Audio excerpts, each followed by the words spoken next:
Bismillahirrahmanirrahim. Assalamualaikum warahmatullahi wabarakatuh.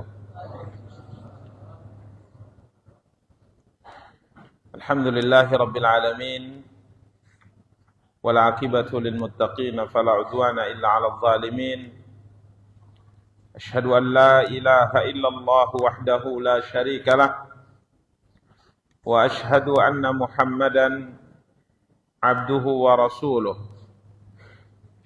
Salawatu Rabbi wa salamuhu alaihi wa ala alihi wa ashabihi wa man ihtada bihadihi wastanna bisunnatihi ila yaumiddin wa sallama tasliman katsira, amma ba'du.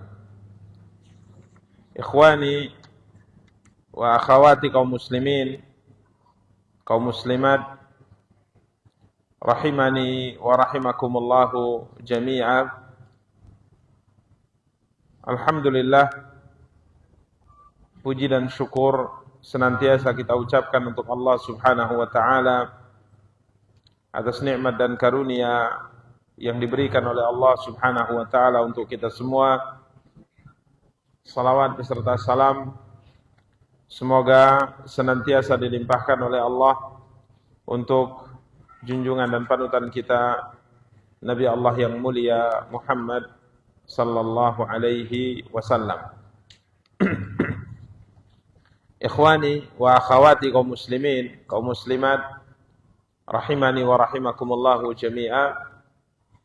Biiznillah, pada kesempatan yang berbahagia kali ini kita akan kembali melanjutkan kajian dan pembahasan kita, mencoba untuk membaca dan menjelaskan kitab Tauhid karya Syekh Muhammad bin Abdul Wahhab rahimahullahu ta'ala, yang pada pertemuan yang lalu alhamdulillah kita masih mengkaji bab ke-37, babun man ata'al ulama'a wal umara'a fi tahrimi ma ahallallahu aw tahlili ma harramahu faqad ittakhadhahum arbaba. Bab berkaitan barang siapa yang mentaati ulama dan umara di dalam mengharamkan apa yang dihalalkan oleh Allah atau menghalalkan apa yang diharamkan olehnya, maka sungguh ia telah menjadikan mereka sebagai arbaba, sesembahan selain Allah Subhanahu wa ta'ala.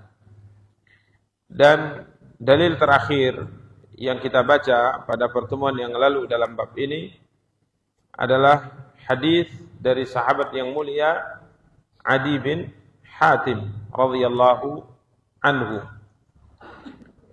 Tatkala Nabi sallallahu alaihi wasallam membaca firman Allah Subhanahu wa ta'ala dalam surat At-Taubah ayat 31, ittakhadhu ahbarahum wa ruhbanahum arbaban min dunillah. Tatkala Nabi sallallahu alaihi wasallam membacakan ayat yang menjelaskan bahwa mereka, yakni ahlul kitab, dari kalangan Yahudi maupun Nasrani atau dari kalangan Nasara secara khusus, telah menjadikan rahib-rahib mereka, alim ulama di kalangan mereka sebagai arbaban min dunillah, sebagai sesembahan selain Allah Subhanahu wa ta'ala yang mereka sembah. Maka Adi bin Hatim radhiyallahu ta'ala yang sebelum masuk Islam beliau beragama Nasrani, langsung berkata kepada Rasulullah, faqultu ya Rasulullah inna lasna na'buduhum. Ya Rasulullah, kami tidak pernah menyembah mereka. Kami tidak pernah menyembah mereka. Maka Rasulullah sallallahu alaihi wasallam bersabda, "Alaysa yuharrimuna ma ahallallah fatuharrimunahu wa yuhilluna ma harramallah fatuhillunahu?" Bukankah tatkala mereka mengharamkan apa yang dihalalkan oleh Allah, maka kalian mengharamkannya? Padahal perkara tersebut adalah perkara yang Allah halalkan. Dan bukankah tatkala mereka menghalalkan apa yang telah diharamkan oleh Allah, kemudian kalian halalkan? Faqultu bala. Maka aku mengatakan ya itu yang terjadi. Jadi mentaati ulama atau mentaati umara secara mutlak. Bahkan dalam perkara yang jelas-jelas bertentangan dengan syariat Allah Subhanahu wa taala, maka tetap ditaati. Jelas halal, diharamkan oleh mereka, kita ikut mengharamkannya. Ya. Jelas haram, kemudian dihalalkan oleh mereka, kita tahu itu bertentangan dengan syariat, kita ikut apa? Menghalalkannya. Maka ini syirik dalam ketaatan. Ini syirik dalam ketaatan, ya.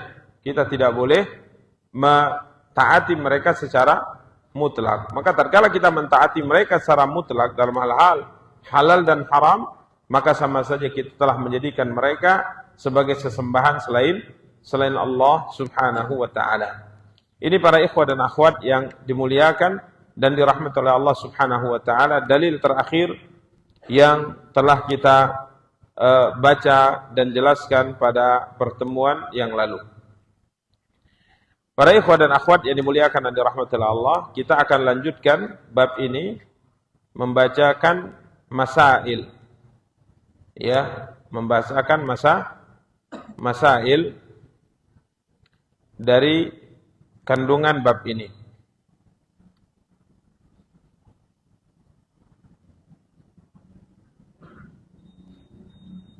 Taib. Yang pertama, dari bab ini kita bisa memahami tafsir dari firman Allah Subhanahu wa taala yang Allah firmankan dalam surat An-Nur ayat 63. Surat An-Nur ayat 63. Allah berfirman, "Falyahdharil ladzina yukhalifuna an amri an tusibahum fitnatun aw yusibahum adzabun alim." Allah mewanti-wanti, mengingatkan orang-orang yang menyelisihi perintahnya. Ya, Allah SWT mewanti-wanti, mengingatkan, memperingatkan orang-orang yang menyelisih perintahnya. Apa ancamannya? Antusibahum fitnah, mereka akan ditimpa fitnah atau ditimpa azab yang pedih. Ya, jadi menyelisihi syariat yang dibawa oleh Nabi sallallahu alaihi wasallam ini akan menyebabkan seorang terjatuh ke dalam fitnah. Artinya dia akan sesat. Dia akan melenceng. Karena Imam Ahmad rahimahullah tatkala menjelaskan tentang fitnah, maka beliau mengatakan fitnah yang maksud di sini adalah kesyirikan. Kemudian beliau mengatakan la'allahu idza radda ba'd qawlihi ay yaqa'a fi qalbihi syai'un min az-zayg fayahlik. Ya, tatkala ia kemudian menolak sebahagian daripada sabda Nabi sallallahu alaihi wasallam, maka hatinya akan tergelincir, hatinya akan melenceng, sehingga kalau seandainya hatinya sudah sesat, maka orang ini akan binasa.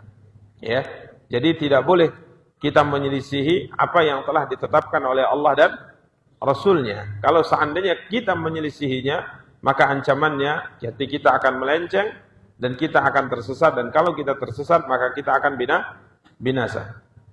Kemudian yang kedua, kita juga telah dari bab ini memahami tafsir surat At-Taubah ayat 31 atau surat Bara'ah. Ya. Taubah juga disebut dengan surat Bara'ah. Ayat 31. Ittakhadhu ahbarahum wa ruhbanahum arbabam min dunillah. Bagaimana kita ulang tadi? Kemudian yang ketiga, at-tanbihu ala ma'na al-ibadah allati anqaraha Adi. Di dalam bab ini ada penjelasan terkait dengan makna ibadah yang diingkari oleh Adi bin Hatim. Di mana Adi bin Hatim rahimahullah tatkala Nabi SAW menyebutkan bahwa orang-orang Yahudi dan Nasara menjadikan pendeta-pendeta mereka, rahib-rahib mereka, alim ulama di kalangan mereka sebagai sesembahan yang mereka sembah selain Allah. Maka Ali kemudian membantahnya, menolaknya, menjelaskannya kepada Rasulullah bahwa tidak pernah kami menyembah mereka. Maksudnya kami tidak pernah sujud dan rukuk di hadapan apa? pendeta. Ini makna ibadah yang dimaksudkan oleh Adi bin Hatim radhiyallahu taala. Akan tapi Nabi SAW luruskan ya bahwa ibadah itu tidak hanya terbatas pada hal demikian. Akan tapi termasuk ibadah adalah ketaatan. Maka tatkala seorang mentaati selain Allah dan Rasulnya dengan ketaatan yang mutlak, apalagi berkaitan dengan masalah hukum, apalagi berkaitan dengan masalah apa? Hukum, mentaati hukum yang ditetapkan, dan hukum tadi jelas bertentangan dengan hukum Allah dan Rasulnya, maka ini juga masuk dalam pembahasan hadis Adi bin Hatim ini. Ya, tidak boleh kita mentaati seorang dalam perkara hukum yang bertentangan dengan Al-Quran dan hadis Nabi Sallallahu Alaihi Wasallam. Apa yang Allah halalkan, itu yang kita halalkan. Apa yang Allah haramkan, itu yang kita haramkan. Apa yang ditetapkan sebagai hukum oleh Allah, maka itu juga kita apa? Tetapkan. Dan kita tidak boleh ya mengikuti apa yang dihalalkan oleh manusia atau diharamkan oleh manusia atau ditetapkan oleh manusia dalam hukum yang semua itu bertentangan dengan apa yang ditetapkan oleh Allah dan Rasulnya yang mulia sallallahu alaihi wasallam. Karena para ikhwah dan akhwat yang dimuliakan dan dirahmati Allah, sebagaimana kita ulang tadi dan telah kita jelaskan pada pertemuan sebelumnya, bahwa ketaatan itu mutlak hanya kita lakukan kepada siapa? Allah Subhanahu wa taala. Ya, demikian para ikhwah dan akhwat yang dimuliakan dan dirahmati Allah. Kemudian keempat, tamthilu Ibnu Abbas bi Abi Bakar wa Umar wa tamthilu Ahmad bi Sufyan. Abdullah bin Abbas memberikan perumpamaan, larangan, menolak apa yang telah ditetapkan oleh Allah dan Rasulnya dengan perkataan siapa? Abu Bakar. Mempertentangkan firman Allah dan sabda Rasulnya dengan perkataan siapa? Abu Bakar. Ini juga tidak boleh. Sedangkan Imam Ahmad rahimahullah memberikan perumpamaan, meninggalkan perkataan Rasulullah sallallahu alaihi wasallam karena perkataan Imam Sufyan Ats-Tsauri rahimahullah. Jadi hadis dan Quran tidak boleh ditinggalkan hanya karena perkataan manusia. Siapapun dia. Apakah dia manusia dari kalangan kaum muslimin yang biasa, ataupun dari manusia dari kalangan kaum muslimin, sekalipun mereka memiliki kedudukan seperti ulama maupun para sahabat sekalipun. Tidak boleh menolak perkataan Allah dan Rasulnya dikarenakan perkataan mereka ini semua.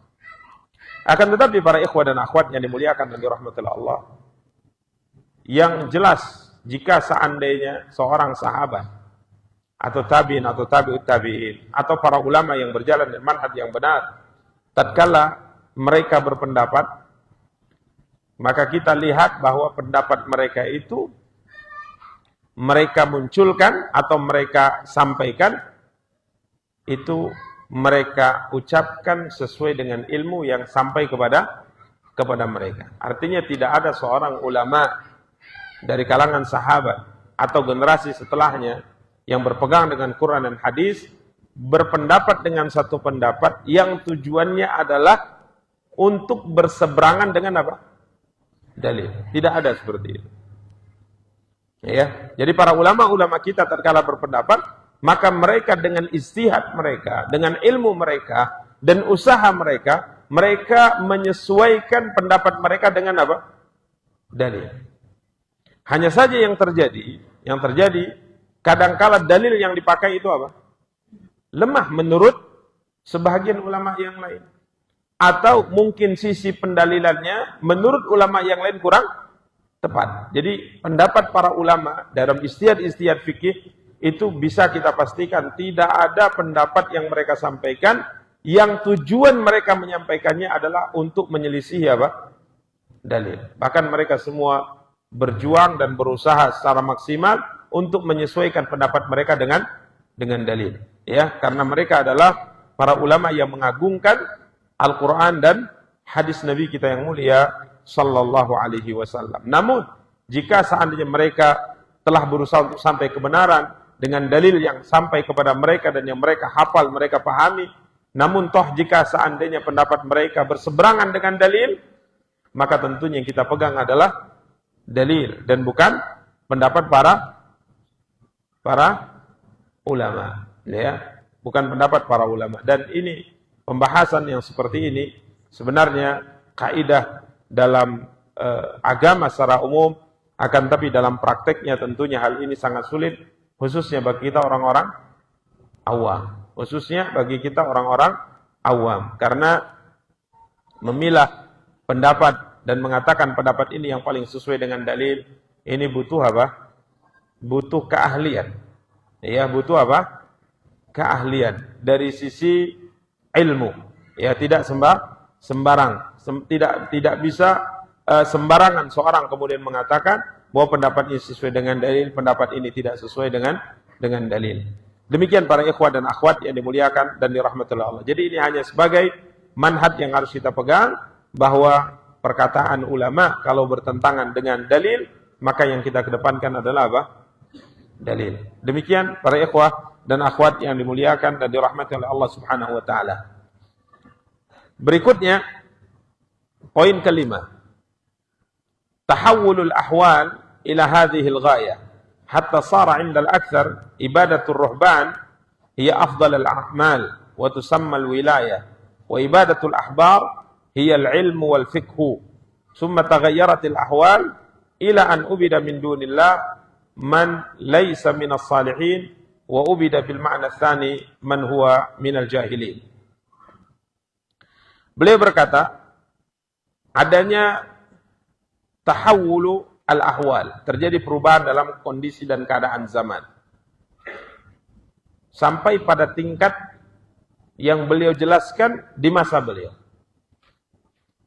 Di mana sara indal aktsar ibadatul ruhban hiya afdalul amal. Mengibadati ruhban, ahli ibadah, yang diartikan dengan pendeta, ya, ahli ibadah, mengibadati ahli ibadah. Artinya mengibadati sini mentaati. Ini termasuk amal yang paling utama dan disebut dengan wilayah. Wali Allah. Jadi ahli ibadah itu harus wajib dicontoh karena mereka adalah wali-wali Allah Subhanahu wa taala. Jadi patokan kebenaran itu terletak pada ahli ibadah. Jadi ahli ibadah itu wali Allah yang harus dicontoh. Kemudian al-ahbar ini rahib atau alim ulama. Mengibadati alim ulama itulah ilmu dan fikih. Artinya mentaati ulama dengan mengesampingkan dalil, itulah ilmu dan fikih. Ini para ikhwan dan akhwat yang dimuliakan dan dirahmati Allah, sekali lagi adalah sebuah metode atau teori yang prakteknya hanya bisa dilakukan oleh sebagian orang. Ya. Karena para ikhwan dan akhwat yang dimuliakan dan dirahmati Allah Subhanahu wa taala, kita kemarin telah jelaskan bahwa bagi orang awam tidak ada pilihan kecuali apa? Taklid. Tidak ada pilihan bagi orang awam kecuali taklid. Ya, ulama yang memahami Quran dan Sunnah, memahami ilmu, memahami fikih, kemudian orang awam hanya bertanya kepada mereka, maka jawabannya kemudian kita amalkan. Jawabannya kita amalkan. Kita tidak bisa mengkaji.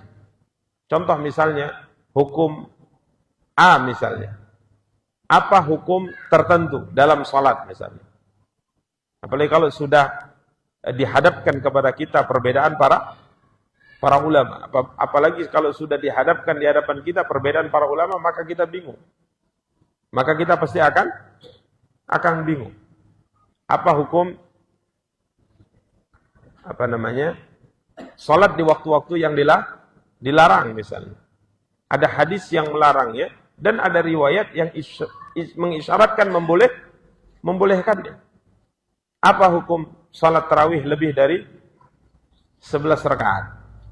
Ada isyarat dalil yang mengatakan seperti yang tidak boleh lebih, ada isyarat dalil yang lain yang mengisyaratkan sepertinya boleh apa? lebih. Tatkala kita berhadapan dengan perbedaan-perbedaan seperti ini, bagi kita yang bukan ulama, tentunya ini membingungkan. Ya, tatkala dikatakan, misalnya kita berpendapat yang lebih rajih atau yang lebih kuat itu adalah salat malam itu tidak lebih dari 11 rakaat. Maka tatkala ditanya dalilnya, apa dalilnya? Apa dalil yang menjelaskan bahwa salat malam tidak boleh lebih dari apa? 11 rakaat. Ya, maka kita paling mengatakan, saya ingat Ustadz menjelaskan hadis ini dan ini seperti ini. Taib, tatkala ini riwayat, kemudian disebutkan riwayat yang bertentangan dengannya, kita susah untuk menjawabnya. Karena kita tidak paham tentang masalah-masalah seperti ini. Maka bagi orang awam tidak ada pilihan kecuali apa? Taklid. Ya, taklid. Karena kalau seandainya dikaji, maka akhirnya kita bingung. Iya juga ya. Jadi mana yang benar? Sehingga kadangkala satu saat kita berpendapat dengan pendapat A, pada saat yang lain kita berpendapat dengan pendapat yang B dalam satu waktu. Ya, karenanya para ikhwah dan akhwat yang dimuliakan dan dirahmati Allah, yang dijelaskan oleh beliau rahimahullahu taala bahwa mentaati ulama itu dianggap ilmu dan fikih.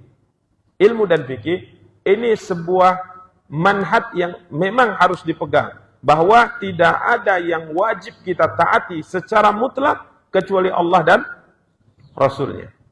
Ini metode beragama yang harus kita pegang, dan ini yang diingatkan oleh para ulama kita. Seperti Imam Abu Hanifah mengingatkan demikian, Imam Malik mengingatkan demikian, Imam Syafi'i dan Imam Ahmad bin Hanbal, dan imam-imam yang lainnya. Hanya saja dalam mempraktekan ini, selalu saya garis bawahi, mempraktekannya itu tidak segampang yang kita bayangkan.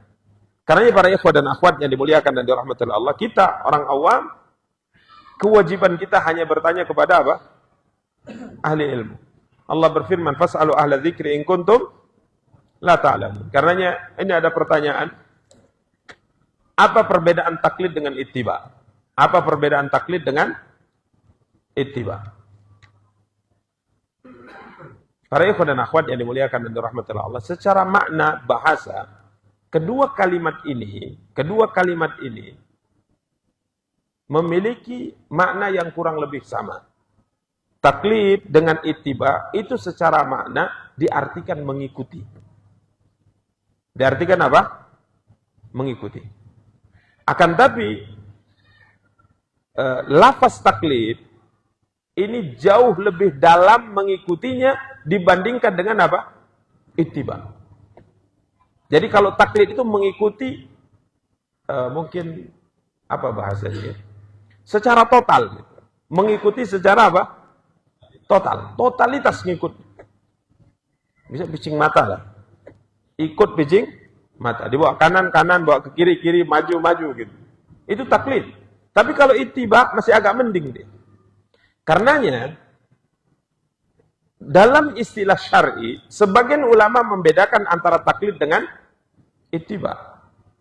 Mereka mengatakan taklid adalah mengikuti pendapat orang yang ucapannya tidak diwajibkan untuk diikuti. Itu taklid.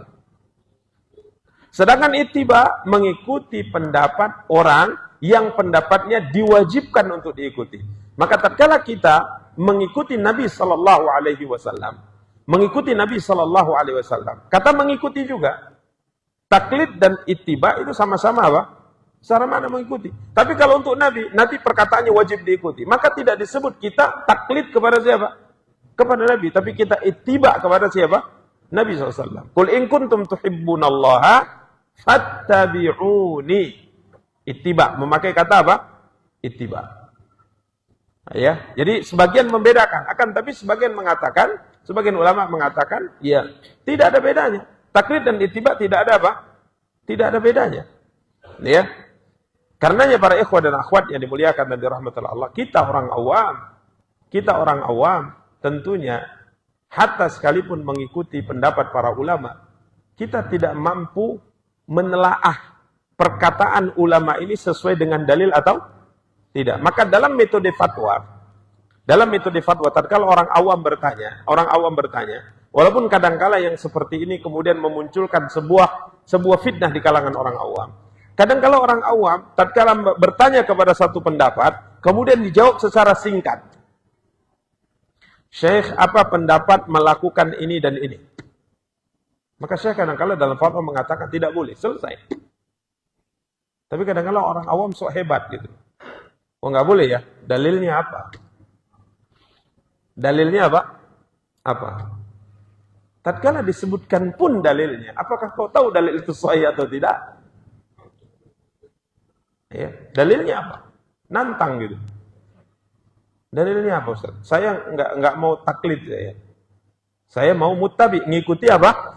Dalil. Tatkala disebutkan dalilnya, dia juga enggak tahu ini dalil sahih atau tidak.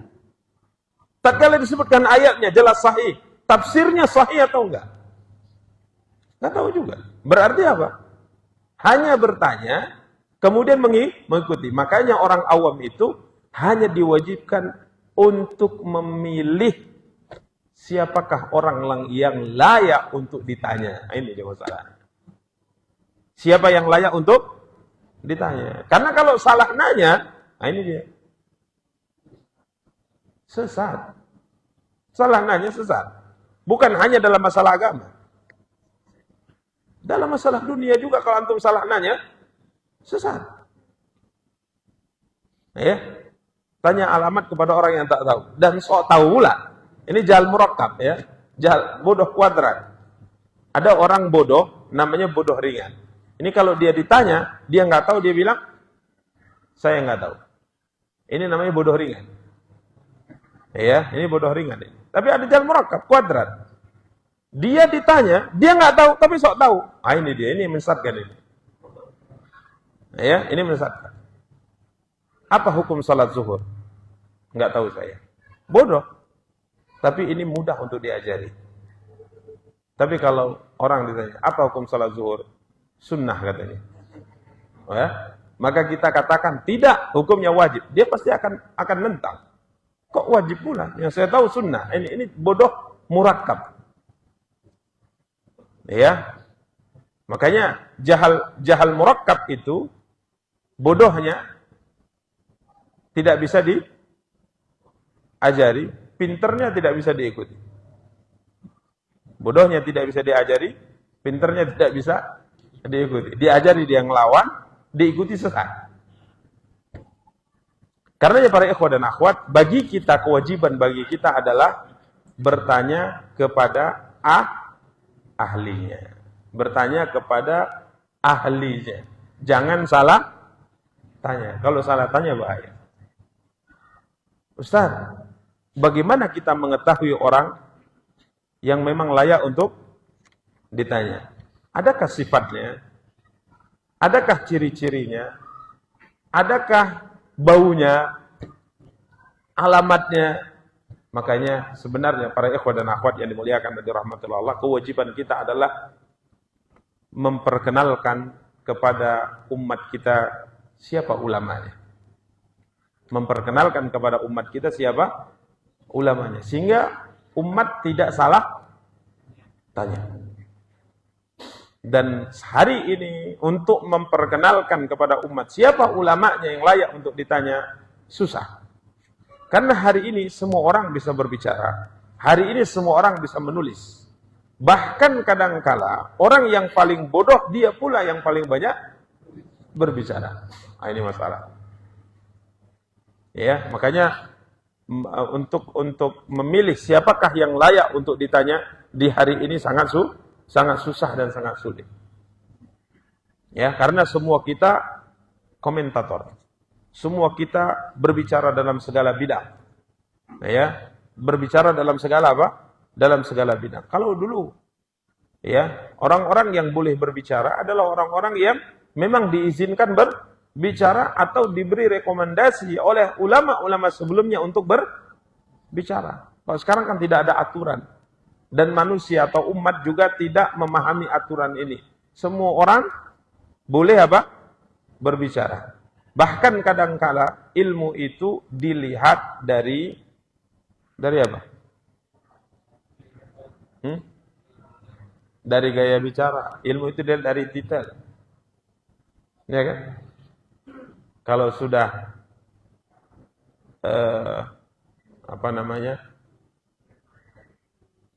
ada tambahan-tambahan namanya di akhir, itulah ulama. Kalau sudah pandai berbicara, itulah ulama. Makanya susah. Benar yang dikatakan oleh Rasulullah SAW, akan muncul satu zaman nanti orang-orang yang disifati ruwaibidah akan berbicara. Ya, ruwaibidah akan berbicara. Tatkala ditanya apa yang dimaksud dengan ruwaibidah? Yani seorang yang bodoh yang berbicara tentang urusan umat. Makanya para ikhwah dan akhwat yang dimuliakan dan dirahmati Allah, tidak ada pilihan bagi kita di zaman yang penuh dengan fitnah ini untuk sampai kepada kebenaran kecuali berdoa, bersandar kepada Allah Subhanahu wa taala, memohon kepada Allah agar kiranya Allah berikan kepada kita petunjuk. Walladzina jahadu fina lanahdiyannahum subulana. Walladzina jahadu fina lanahdiyannahum subulana. Orang-orang yang berjihad, berusaha, berjuang untuk sampai ke jalan kami. Dia berusaha mencari kebenaran. Dia berdoa kepada Allah Subhanahu wa taala, berjuang untuk sampai kepada kebenaran.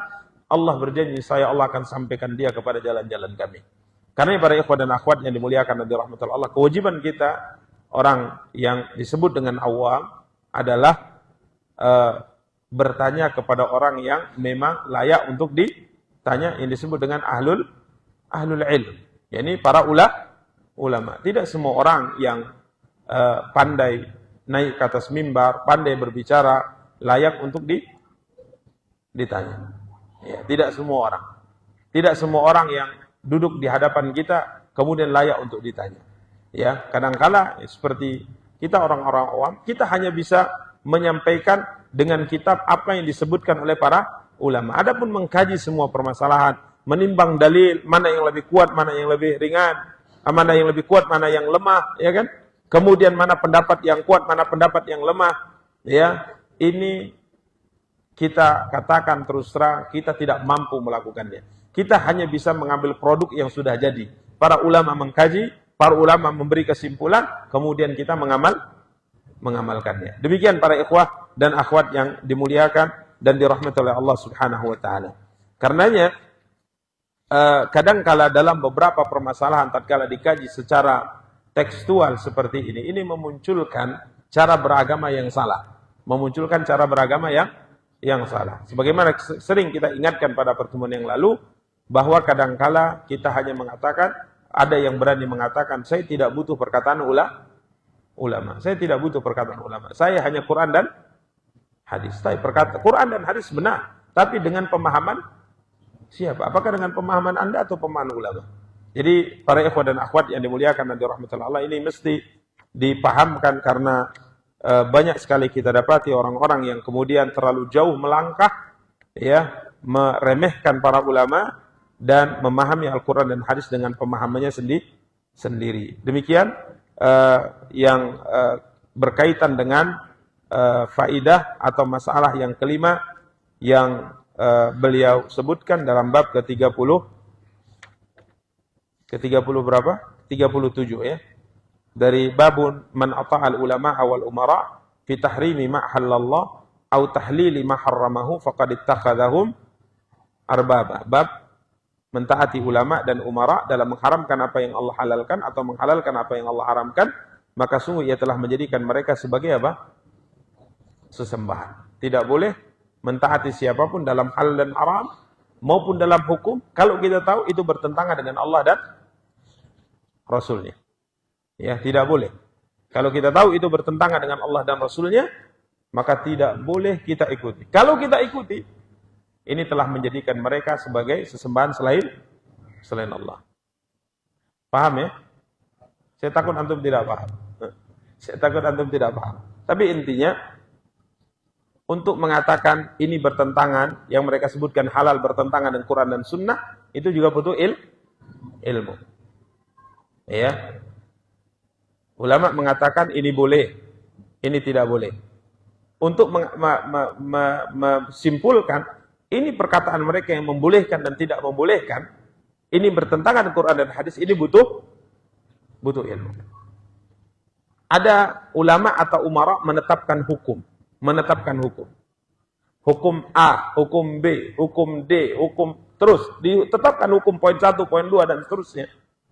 Kemudian untuk mengetahui bahwa hukum-hukum yang ditetapkan oleh pemimpin itu bertentangan dengan Quran dan hadis juga butuh ilmu. Jangan sampai kita beranggapan hukum yang mereka tetapkan bertentangan dengan Quran dan Sunnah, padahal tidak bertentangan. Paham? Paham tidak? Insyaallah paham ya. Saya ingin masuk lebih jauh, tapi takutnya untuk nggak paham. Kaitan ini nanti masuk ke dalam berhukum dengan hukum selain Allah dan mentaati hukum selain Allah. Mentaati hukum selain Allah. Jadi para ikhwah dan akhwat yang dimuliakan dan dirahmati Allah, jika seandainya sebuah hukum yang ditetapkan oleh Allah dan Rasulnya, kemudian dibuat hukum baru yang bertentangan dengan hukum itu, boleh nggak mentaatinya? Tidak boleh. Tapi kalau ada hukum baru yang ditetapkan, yang disahkan, tapi tidak bertentangan dengan Quran dan hadis, boleh nggak ditaati? Boleh. Makanya kita jangan kemudian tertipu dengan kalimat hukum-hukum, kemudian kita lihat Quran dan hadis tidak ada, kemudian ditetapkan kita mengatakan yang tidak ada di Quran dan hadis bertentangan dengan Quran dan hadis itu sendiri. Jangan. Akan tapi kita lihat poin-poinnya itu bertentangan atau tidak. Poin-poin itu bertentangan atau tidak. Ini para ikhwah dan akhwat yang dimuliakan dan dirahmati Allah. Sebenarnya saya ingin masuk ke poin berkaitan dengan undang-undang yang ada di negeri kita. Negeri kita berasaskan undang-undang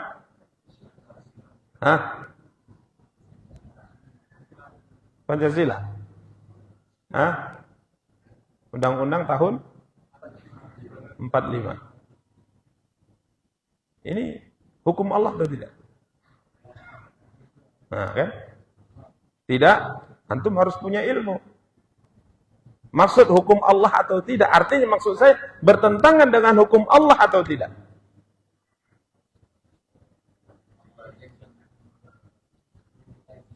Nah, itu dia jawabannya. Jangan terburu-buru. Antum lihat dulu poinnya. Makanya undang-undang. Siapa yang hafal kalimat pembukaan? Bukan Pancasila. Undang-Undang Dasar 45. Pembukaan dasarnya. Siapa yang hafal? Pembukaan Undang-Undang Dasar tahun 45 yang menjadikan asas dari negara kita yang disepakati oleh pendahulu kita. Sesungguhnya. Tapi kita lihat sini ya. Penghapusan penjajahan ya. Ingat saya gitu. Karena udah nggak hafal, udah tua ya.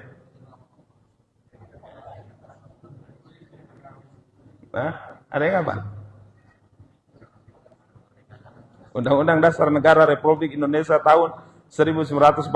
Pembukaan bahwa sesungguhnya kemerdekaan itu adalah hak segala bangsa dan oleh sebab itu maka penjajahan di atas dunia harus dihapuskan karena tidak sesuai dengan peri kemanusiaan dan peri keadilan. Sesuai dengan Quran dan Sunnah?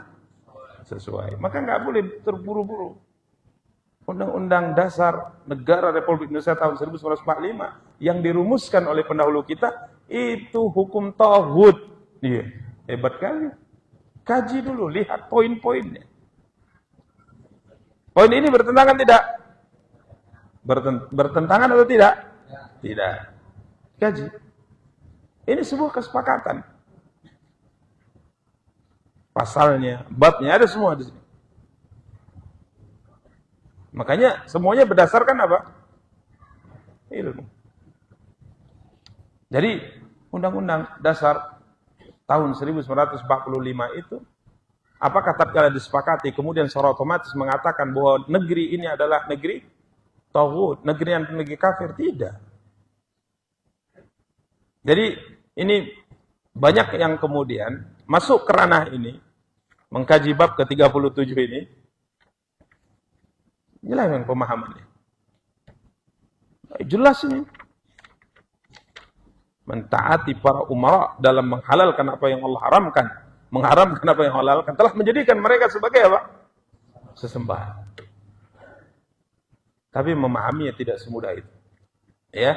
Karenanya para ikhwah dan akhwat yang dimuliakan dan dirahmati Allah, kesepakatan yang telah dirumuskan oleh pendahulu kita, ya kita tidak serampangan kemudian menghukumi, apalagi sampai memutuskan suatu, ini bukan hukum Allah, ini bertentangan dengan syariat. Yang benar itu adalah rumuskan bahwa undang-undang dasar itu harus Quran dan hadis. Nah, itu baru negara Islam.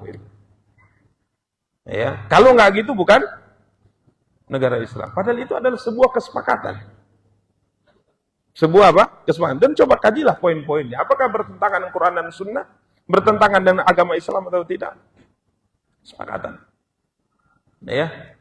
Maka para ikhwah dan akhwat yang dimuliakan dan dirahmati Allah, Nabi kita yang mulia sallallahu alaihi wasallam tatkala beliau hijrah ke Madinah, beliau membuat sebuah kesepakatan dengan apa? Yahudi. Ada kesepakatan yang disepakati karena negara Madinah saat itu yang tinggal di situ, yang hidup di situ bukan hanya kaum muslimin, ada Yahudi. Qainuqa, Nadir, Quraidah. Nabi buat kesepakatan dengan mereka. Kemerdekaan untuk menjalankan apa? Ibadah masing-masing, saling tolong menolong, saling bantu membantu jika ada musuh yang menyerang dan seterusnya. Jadi ini sebuah kesepakatan ya yang disepakati oleh siapa? Nabi kita yang mulia sallallahu alaihi wasallam. Karenanya panjang ya permasalahan, intinya sebenarnya jangan tergesa-gesa, apalagi kita orang awam. Pahamilah bahwa agama ini mesti dipahami dengan ilmu dan caranya. Kalau tidak, maka akan serampangan dan akan menimbulkan bibit-bibit kesesatan. Akan menimbulkan bibit-bibit apa? Kesesatan. Dan kalau sudah ada bibitnya bisa tumbuh, dan kalau tumbuh sudah berbuah. Kalau berbuah nanti ada yang panen.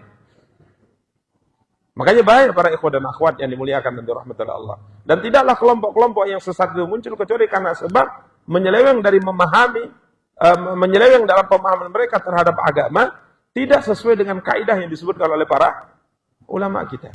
Ya, demikian para ikhwah dan akhwat yang dimuliakan dan dirahmati oleh Allah Subhanahu wa taala. Berikutnya bab ke 38. Ini masuk dalam poin pembahasan kita yang kita awali tadi tentang berhukum kepada hukum selain hukum Allah Subhanahu wa taala. Bab penjelasan firman Allah Subhanahu wa taala yang Allah firmankan dalam surat An-Nisa ayat 60. Jadi bab ini merujuk kepada apa yang Allah firmankan dalam surah An-Nisa ayat 60. Allah Subhanahu wa taala berfirman, A'udzu billahi minasyaitonir rajim. Alam tara ilal ladzina yaz'umuna annahum amanu bima unzila ilaika wa ma unzila min qablika yuriduna ay yatahakamu ila at-taghuti wa qad umiru ay yakfuru bih wa yuridu asyaitanu ay yudhillahum dhalalan ba'idan.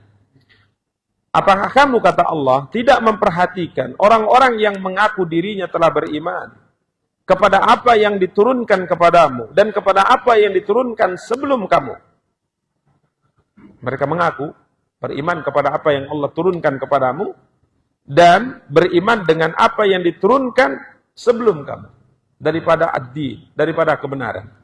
Namun wa yuriduna ayyatahakamu ila taghuti wa qad umiru ayyakfuru bih. Namun mereka hendak berhakim kepada taghut. Padahal mereka telah diperintah mengingkari taghut itu.